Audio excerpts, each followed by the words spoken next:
ఏమవుతాదో తంట దయచూపి ఒక్కసారి కాళ్ళు కడగనీయమంట మూడు మూర్తుల నువ్వు నారాయణ మూర్తి వంట రామయ్య తండ్రి ఓ రామయ్య తండ్రి మా నోములన్నీ పండినాయి రామయ్య తండ్రి మా స్వామి వంటి నువ్వేలే రామయ్య తండ్రి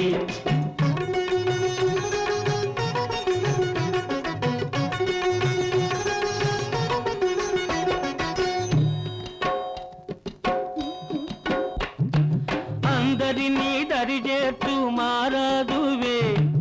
అద్దరినీ చేర్చమని అడుగుతుందావే అందరినీ దరిచేర్చు మారాదువే అద్దరినీ